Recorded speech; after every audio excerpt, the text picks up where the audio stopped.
Salut et bienvenue dans cette recette express de risotto aux asperges vertes du Valais. C'est la recette que m'a laissée mon ami Max Dissart, peintre, qui juste avant de nous quitter, il a absolument tenu à me laisser sa recette de risotto et c'est celle que je vais refaire aujourd'hui. J'aimerais dire que c'est 100% végétarien et qu'il y en aura d'autres qui vont sortir. Si tu veux pas les louper, clique en bas à droite sur abonner. C'est une recette que j'appelle de 4 quarts. Ça veut dire les deux premiers quarts, la moitié de la cuisson pour cuire le risotto.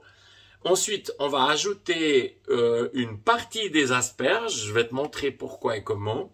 Et le dernier quart, on va mettre juste les têtes. Alors, c'est parti pour cette recette.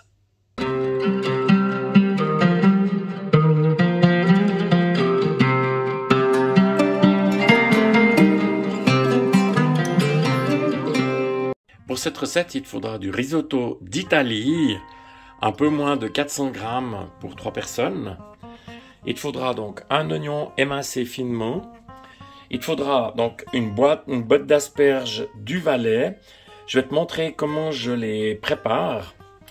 Un peu de crème, un décilitre de vin blanc, un mélange moitié huile, moitié beurre, un tout petit peu de bouillon, ici c'est un bouillon suisse Oswald, et un peu de sel, un peu de poivre, et c'est parti. Après avoir lavé les asperges, je viens séparer la tête du corps de l'asperge. Je coupe des petits morceaux de 1 cm, 1 cm et demi, jusqu'à ce que ça devienne trop dur, je jette le reste. C'est vraiment très facile et c'est hyper rapide. Alors dans mon mélange huile-beurre, je viens mettre mes oignons. Dès que mes oignons ont ralui, ça veut dire devenir transparent, je viens ajouter mon risotto. Et je brasse bien, je mélange le tout. Après 5 minutes de cuisson, donc, je viens mettre mon bouillon. Je vais mettre la moitié ici, pour commencer. Et je viens couvrir. C'est à ce moment-là que je viens saler, donc une pincée de sel par personne. Et également un tour du moulin par personne. Ensuite, je viens rajouter le vin blanc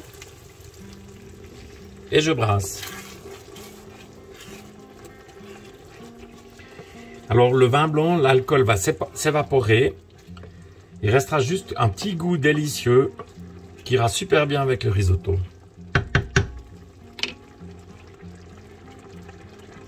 Après 15 minutes, ça veut dire les 2 premiers quarts, je viens ajouter ici le corps des asperges que j'ai coupé à peu près à 1 cm et demi. Et je viens bien les brasser. Si nécessaire, toujours rajouter un tout petit peu de bouillon, comme ça. Voilà, et je remets le couvercle. Si je viens mettre du parmesan râpé très finement, un peu comme de la farine, ça va assécher mon risotto. Le secret, c'est de faire des gros morceaux de parmesan. Au dernier quart, je suis venu ajouter mes pointes d'asperges. Regarde comme c'est joli. Pourquoi je parle en quart? C'est parce que ça dépend tout du risotto, de la cuisson. Il faut regarder sur ton emballage. Donc moi, je conseille vraiment risotto qui vient d'Italie. Toujours avoir du liquide. Donc rajouter au fur et à mesure le bouillon.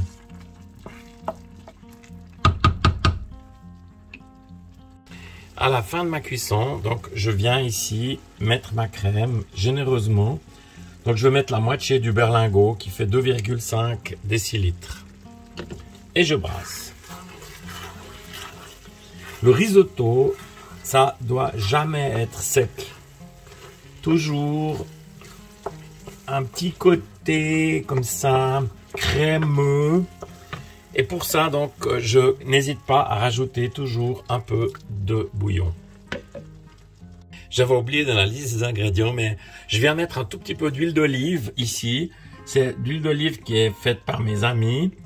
et je brasse. Donc ça va encore lier encore plus de moelleux à mon risotto. Alors, on arrive sur le parmesan. Donc tout le monde n'aime pas le parmesan, c'est pour ça que je l'ai mis en optionnel.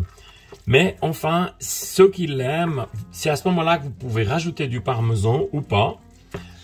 Et en mettre individuellement, que chacun se serve dans son assiette. Alors voilà, j'espère que cette petite vidéo t'a plu. Si c'est le cas, un pouce fait toujours plaisir. Merci de ta visite et je me réjouis de te retrouver. À bientôt.